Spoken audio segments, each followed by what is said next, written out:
पैसों का कार। कुछ दिन पहले भरतपुर नाम का एक गांव था। उस गांव में करण करके एक आदमी था। उसके पास एक पुराना कार था। वह उसी को चलाकर अपनी बीवी और बेटे का पालन पोषण करता था। करण बहुत ही अच्छा और नेक इंसान था, लेकिन उसका पुराना कार बार बार रिपेयर होकर बहुत तकलीफ दे रही थी। अरे ये कार अभी बहुत पुराना हो चुकी है, मैं इसे रिपेयर नहीं करवा सकता। मेरे पास इतने पैसे भी नहीं हैं कि एक नया कार खरीदूं।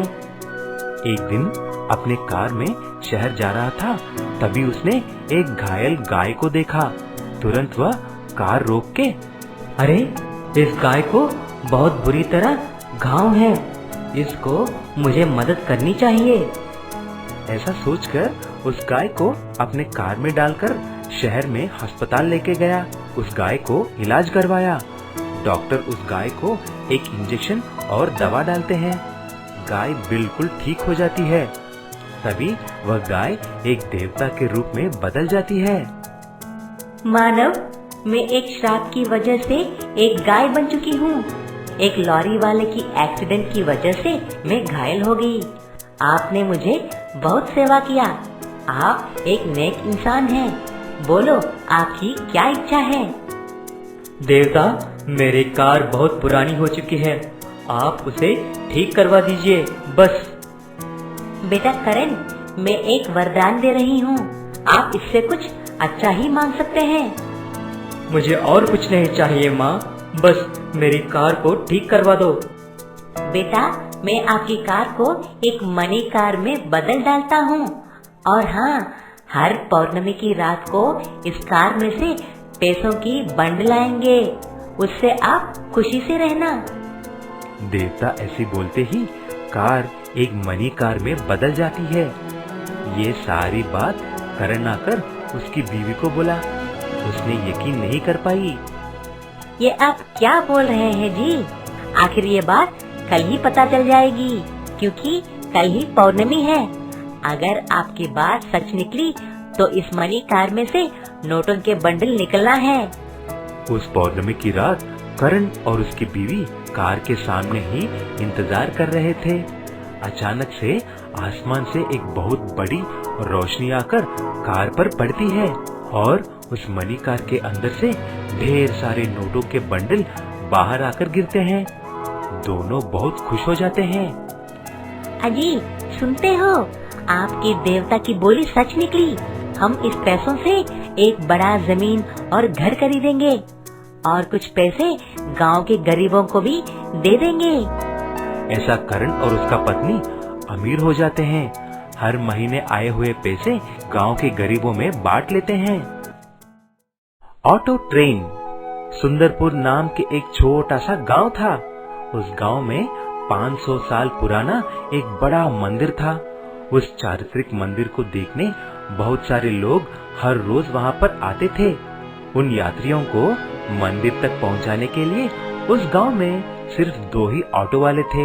एक का नाम था गंगाधर और दूसरे का नाम था दामोदर। गंगाधर बहुत परिश्रमी और नेक आदमी था। दामोदर को उसे देखकर बहुत जलन होती थी। इस गांव में सभी गंगाधर के ऑटो ही चढ़ रहे हैं। ये दिन ब दिन अमीर होता जा रहा है, बहुत सारे पैसा इकट्ठा कर रहा है। कुछ न कुछ करके इसको मजा चकाना चाहिए। एक दिन जब गंगाधर और दामोदर ऑटो स्टैंड पर थे, जॉन करके एक आदमी आया और ऐसा बोला, क्या आप गंगाधर हैं? आपकी बहुत तारीफ सुनी है कि आप बहुत अच्छा ऑटो ड्राइवर हैं। मेरा एक कंपनी है जिसका नाम है गोला।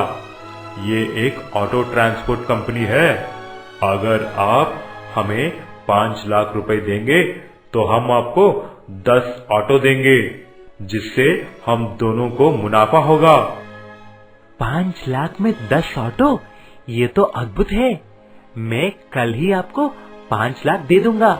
हम आज ही एग्रीमेंट कर लेंगे। ऐसा बोलकर गंगाधर और जॉन एग्रीमेंट कर लेते हैं और अगले ही दिन गंगाधर 5 लाख रुपए भी देता है। कुछ दिन के बाद 10 ऑटो एक बड़े ट्रक में डिलीवर हो जाते हैं। जब गंगाधर ने ऑटो को देखा तो हैरान हो जाता है। अरे देवा, इन ऑटो में इंजन ही नहीं है। लगता है ये जॉन की कंपनी नकली कंपनी है। ऐसा चिल्लाते हुए नीचे गिर जाता है। गंगाधर को हॉस्पिटल लेके जाते हैं। डॉक्टर बोलता है कि उन्हें दिल का दौरा पड़ गया। गंगाधर की पत्नी और बेटा उसकी खूब देखभाल करते हैं। कुछ महीने के बाद फिर से वह घर आता है। हे भगवान, अब मैं क्या करूं? मेरी जिंदगी का सारा कमाई बर्बाद हो चुकी है। अब मेरे पास 10 ऑटो भी हैं बिना इंजन के। तभी गंगाधर उसके बेटे को एक ट्रेन से खेलते हुए देखता है। तभी उसके मन में एक ख्याल आती है। अगले ही दिन उन सारे ऑटो को लेकर एक मैकेनिक के पास जाता है और एक मिनी ट्रेन के इंजन से उन सारे ऑटो को जुड़वा देता है। ऐसा वह एक ऑटो ट्रेन में बदल जाता है। अगले ही दिन से ऑटो ट्रेन को लेकर गांव में घुमाने लगता है। तभी दामोदर उसको देखता है। अरे ये गंगाधर तो बहुत चालाक निकला। मैं एक दिन में ले जाने वाले सवारियों को ये एक ही ट्रिप में ले जा रहा है। गंगाधर उस ऑटो ट्रेन से कुछ ही महीनों में 5 लाख रुपए कमा लेता है। फिर एक दिन दामोदर उसके पास आया और ऐसा बोला, यार गंगाधर, मुझे माफ करो। मैंने ही प्लान करके अपने दोस्त जॉन से तुमको धोखा दिलवाया है। ये लो तुम्हारी 5 लाख। यार तुम ऐसा मत बोलो। तुम ऐसा करने से ही मैं एक ऑटो ट्रेन बनाया है। तुम्हारी वजह से मैं आज खुश हूँ। उसके बाद गंगाधर और दामोदर अच्छे दोस्त की तरह रहने लगे। नीलम उसके पापा रमेश के साथ एक शहर में रहती थी। उस शहर में रमेश ऑटो चलाते थे। नीलम उसकी पढ़ाई खत्म करके एक फैशन डिजाइनर बनना चाहती थी। एक दिन जब रमेश ऑटो चला रहे थे, गलती से उसका एक बड़ा एक्सीडेंट हो जाता है। उस एक्सीडेंट में ऑटो बुरी तरह खराब हो जाती है। रमेश की मालिक उसको बुलाकर खूब सुनाता है। क्या ये तुम्हारी बाप की ऑटो समझा है क्या? तुम बड़े हो इसीलिए पुलिस स्टेशन में केस नहीं लगा रहा हूँ। आज से तुम्हारी नौकरी नहीं रहेगी। चले जाओ और किसी और काम ढूंढ लेना। उदास होकर रमेश घर आकर सारी बात अपनी बेटी को बोलता है। बेटी, अब बिना नौकरी के मैं कैसे घर को चला सकता हूँ? मैं अभी बूढ़ा हो चुका हूँ और कुछ काम नहीं कर पा रहा हूँ। मुझे माफ कर दो बेटी। ये सब सुनकर नीलम भी सोच में पड़ जाती है। घर चलाने के लिए नीलम भी कुछ न कुछ काम करने के लिए तैयार हो गई। ऐसा नीलम एक घर में काम वाले की काम करना शुरू करती है। उस घर की मालकिन सारा घर का काम नीलम से ही करवाती थी, लेकिन महीने के सिर्फ 2000 रुपए देती थी। तभी एक दिन नीलम ने, मैडम, मुझे आपकी ये तनख्वाह किसी काम की नहीं आ रहा है और आपके यहाँ काम भी बहुत ज्यादा हो रहा है। मुझे आप पैसा बढ़कर दीजिए। नालायक लड़की, काम करना तो नहीं आता लेकिन पैसे चाहिए, पैसे। चलो आज से तुम्हारा काम गई तेल लेने। चले जाओ यहाँ से, बड़े आई पैसे पूछने।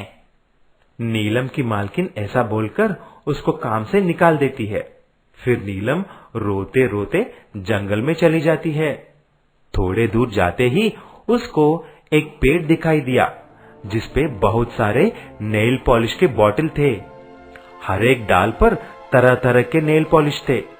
उसको देखते ही नीलम चकित रह जाती है। फिर उस पेड़ से आवाज आती है, नीलम, मुझे तुम्हारे बारे में सब कुछ पता है। तुम पढ़ लिख कर ऐसा घरों में काम वाली का काम नहीं करना चाहिए।